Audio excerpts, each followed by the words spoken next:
টিপ্রামাথা long live, টিপ্রামাথা long live. 70-তে তৈরি করা আমাদের মহারাজা বীরেন্দ্র কিশোর দেববর্মনের স্মৃতি পুরানো রাজভবন যেটা ছিল, যার নাম ছিল পুষ্পবন্ত রাজপ্রাসাদ, সেটাকে কাজ ফুটেছে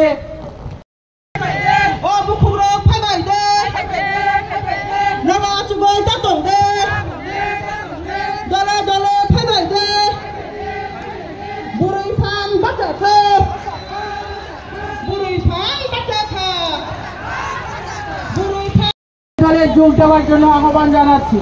আজকের আমাদের আন্দোলন আমাদের ত্রিপুরার গৌরবকে রক্ষা করার জন্য, আজকে আমাদের আন্দোলন আমাদের ত্রিপুরার ইতিহাসকে পুনরুদ্ধার করার জন্য, আজকে আমাদের আন্দোলন আমাদের মহারাজাদের স্মৃতি এগুলিকে প্রিজার্ভ করার জন্য।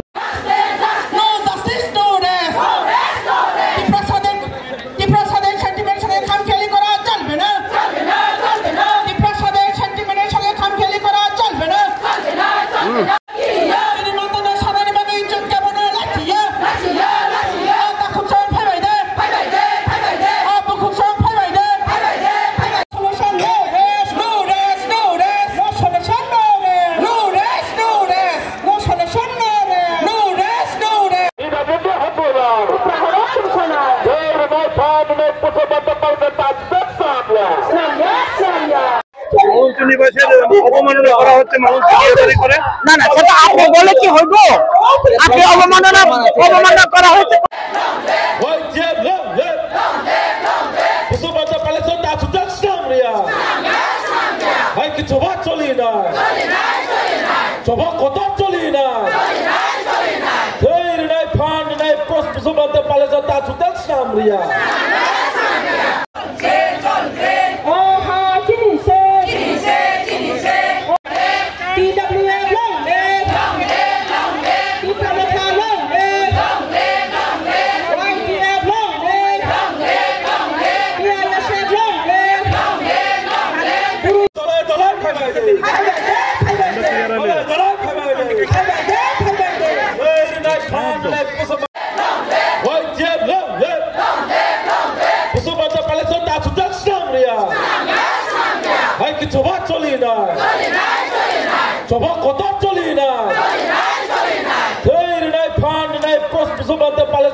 দেখুন, আজকে আমাদের একটি মুদ্রা, সেটা হচ্ছে সে 1917 সালে তৈরি করা নির্মাণ করা আমাদের লেট মহারাজা বীরেন্দ্র কিশোর দেববর্মার যে স্মৃতি, যে রাজভবন, যেটা এতদিন পর্যন্ত অর্থাৎ 2018 পর্যন্ত, সে 1949 থেকে অর্থাৎ ভারতের সঙ্গে মার্চ হওয়ার পর থেকে সেটা রাজ্যপালের থাকার জন্য গড়টা দেওয়া হয়েছিল, যেটা রাজপ্রাসাদ, তার নামটা ছিল পুষ্পবন্ত রাজপ্রাসাদ।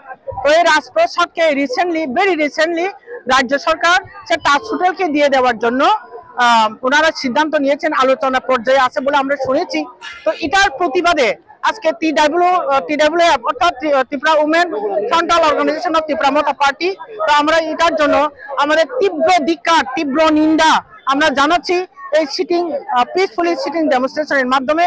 তো আমাদের রিকোয়েস্ট এটাই থাকবে সরকারের কাছে, যাতে এই চিন্তাধারা আবার পুনরায় বিবেচনা করা হোক, রিথিঙ্ক করা হোক, যাতে এই সিদ্ধান্ত থেকে তারা সরে আসুক।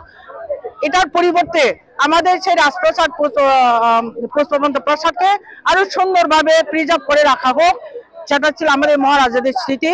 ওটা যেন কোন রকম হোটেল বা কোন রকম ইয়েতে কনভার্ট না করা হোক, সেটা আমাদের রাজ্য সরকারের কাছে বিনম্র অনুরোধ। ম্যাডাম ভাই, একটা প্রশ্ন, যে মালঞ্চ নিবাসে যেখানে রবীন্দ্রনাথের একটা স্মৃতি রয়েছে, সেখানে কিন্তু দুটা হোটেল করা হয়েছে, সেক্ষেত্রে মালঞ্চ নিবাসে দুইটা হোটেল তো আমাদের চোখে পড়ে নাই, বরঞ্চ ওইখানে যে গড়টা আছে, গড়টা এখনো আছে, সুন্দরভাবে রিপেয়ারিং করে সুন্দর করে রাখা হয়েছে। যে খালি মাঠগুলি আছে ওইখানে প্যান্ডেল করে, ওইটা মহারাজাদের নিজস্ব, এখনো ওনাদের প্রপার্টি, ওনারা ওইখানে বিয়ের বাড়ির জন্য তারা প্যান্ডেল করে তারা তৈরি করেছেন। তো ওইখানে কোনো হোটেল এখনো গড়ে ওঠেনি। রাজ্য সরকারের দাবি, যেহেতু জায়গাটা মার্চ হয়ে গিয়েছিল অনেকদিন আগে, সেটা রাজ্য সরকারের আওতাধীন জায়গা। বুঝেছি, ঠিক আছে, মার্চ হয়ে গেছে বলে আপনি কি আমাদের যে স্মৃতিটুকু আছে, যে মনুমেন্ট গুলো আছে, এটা কি ধ্বংস করে ফেলবেন? সেটাকে প্রিজার্ভ করা, রক্ষা করা, সংরক্ষণ করা, এটা কি সরকারের দায়িত্বের মধ্যে পড়ে না? ট্যুরিজম ডিপার্টমেন্টের দায়িত্বে পড়ে না?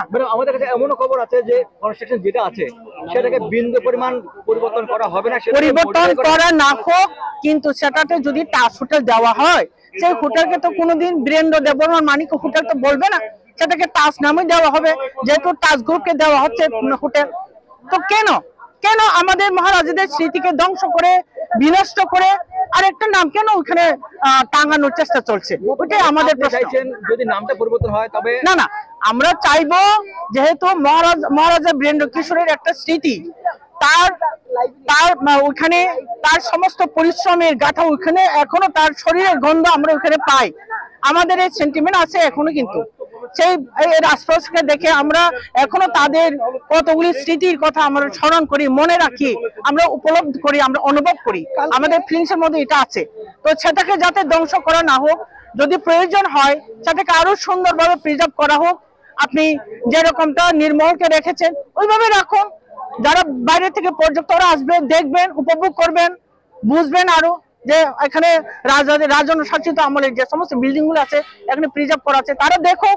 যেরকমটা আপনি কুতুব মিনারে যান, ওখানে অনেকটা যারা তৈরি করেছেন তাদের নামগুলি আছে, ভাঙাচোরা সেই বিল্ডিং অনেকটা ভাঙা এখন, কিন্তু কোনোটাই তো ভালো কন্ডিশনে নাই।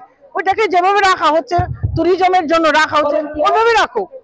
আমরা সেটাকে ফিরে নেওয়ার জন্য আন্দোলন করছি না, আমরা চাই শুধু এটাকে সংরক্ষণ করে রাখা হোক, সুন্দরভাবে প্রিজার্ভ করে যাতে রাখা হোক। গতকালকে ভূভাগরা যে বিবৃতি দিয়েছেন, বলেছেন যদি এডিসির উন্নয়নে টাকা যায় এবং কি কি প্রস্তাব রয়েছে সেখানে। মহারাজা যে স্টেটমেন্ট দেন সেটা মহারাজাকে আপনি জিজ্ঞেস করবেন, কারণ মহারাজা যেহেতু উনি সুপ্রিম, মহারাজার সুপ্রিমো, আমরা যেটা করব মহারাজা নির্দেশই করব। আর যেটা মহারাজা বলেছেন, স্টেটমেন্ট দিয়েছেন, আপনি ওইটা ক্লিয়ারিফিকেশনের জন্য মহারাজাকে জিজ্ঞেস করুন। আচ্ছা ম্যাডাম, এখানে যদি হোটেল করা হয় তাহলে 500 থেকে বেশি কর্মসংস্থান হবে, সেখানে জাতি উপদেশ। আরে আমরা তো হোটেলের বিরোধিতা করছি না, আমরা তাজ হোটেলের বিরোধিতা করছি না। আপনি তাজ কেন, আরো হোটেল উবরয়কে আনেন, হোটেল বিমানটাকে আনেন, যেরকম পোলো টাওয়ার এখানে সামনে আছে আনেন। ত্রিপুরা রাজ্যের প্রচুর জায়গা এখনো রয়ে গেছে, আগরতলা এবং পার্শ্ববর্তী এলাকাতে এখন অনেক জায়গা রয়ে গেছে, কিন্তু ওই জায়গাতে করুন। কেন 5 স্টার, 10 তলা 20 তলা করুন। আমরাও চাই রাজ্যের উন্নতি হোক, রাজ্যের বেকারদের সমস্যার সমাধান হোক, আমরাও চাই, আমরা আরো কোঅপারেট করব, সাহায্য করব। কিন্তু সেই আমাদের প্রসাদকে বাদ দিয়ে, যেটা মহারাজার নির্দেশন, ওইটাকে বাদ দিয়ে আপনি ত্রিপুরার উন্নয়নের কথা চিন্তা করুন, ত্রিপুরাকে উন্নয়ন করুন। সেটা তো আপনার কাছে সুযোগও রয়ে গেছে, যেহেতু কেন্দ্র সরকারও বিজেপি সরকার আছে, আমাদের রাজ্যে বিজেপি সরকার আছে। উন্নয়নের যথেষ্ট সুযোগ এখন ওনাদের হাতে আছে, উন্নয়ন করুন, আমরাও কোঅপারেট করব। আপনি এডিসি কথা চিন্তা করছেন না কেন? এডিসি প্রচুর জায়গা রয়ে গেছে, এখন করুন ওখানে তাজ হোটেল, করুন হোটেল অবরয়, করুন বিমানটা, আমাদের কোনো অসুবিধা নাই। আমরাও চাইবো এই রাজ্যের আরো উন্নতি হোক। আপনারা তো শরিক দল, তারপরে আপনার সাথে আলোচনা না করে কেন করা হচ্ছে? ওইটাই আমাদের দুঃখজনক। আমাদের 2 জন মিনিস্টার আছে ক্যাবিনেটে, একজন ক্যাবিনেট মিনিস্টার, একজন মিনিস্টার অফ স্টেট, তার সত্ত্বেও আমাদের এই আন্দোলনটা করতে হচ্ছে। সারা ত্রিপুরার মানুষ এখন এটা জ্বলন্ত একটা কি বলবো, এটাকে সারা ত্রিপুরার মানুষ দেখেছে।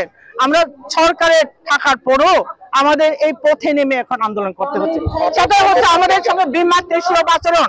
আমরা এটা প্রশ্ন করবো থ্রু মিডিয়া, কেন আর কতদিন আমরা এইভাবে ভুক্তভোগী হব? সরকার আমাদেরকে জবাব দিন, ট্যুরিজম ডিপার্টমেন্ট আমাদেরকে জবাব দিন, কেন সরকার থাকার পরেও কেন আমাদের কথা শোনা হলো না? আপনারা মুখ্যমন্ত্রীর সঙ্গে কথা বলার চেষ্টা করেছেন? আমাদের বিভিন্ন সংগঠন আছে ত্রিপুরা মোথার, যেমন ওয়াইটিএফ, টিআইএসএফ, বিভিন্ন ভাবে সারা ত্রিপুরাতে এখনো প্রত্যেকদিন আপনারা লক্ষ্য করবেন, দেখবেন সন্ধ্যার সময় প্রত্যেকখানে মশাল মিছিল হচ্ছে। সেটা থেকে স্পষ্ট বোঝা গেছে যে সারা ত্রিপুরা, যে ত্রিপুরা সারা এটার সঙ্গে ত্রিপুরার সেন্টিমেন্ট যেহেতু এটার সঙ্গে জড়িত আছে, এটার বিরোধিতা করছে। গভর্নমেন্ট বোঝা উচিত, কিন্তু তারপরেও গভর্নমেন্টের এখনো সেই সিদ্ধান্ত অনড়। গভর্নমেন্ট এখনো ওনার সিদ্ধান্ত থেকে সরে আসেন নাই। সেদিন আমরা মাননীয় মুখ্যমন্ত্রী স্যারের দেখেছি, উনি এখনো বলছেন সহযোগিতা করা উচিত, কিন্তু ওই জায়গাটা আমরা সহযোগিতা করতে পারবো না। অন্যখানে করুন, আমরা 110% আমরা সহযোগিতা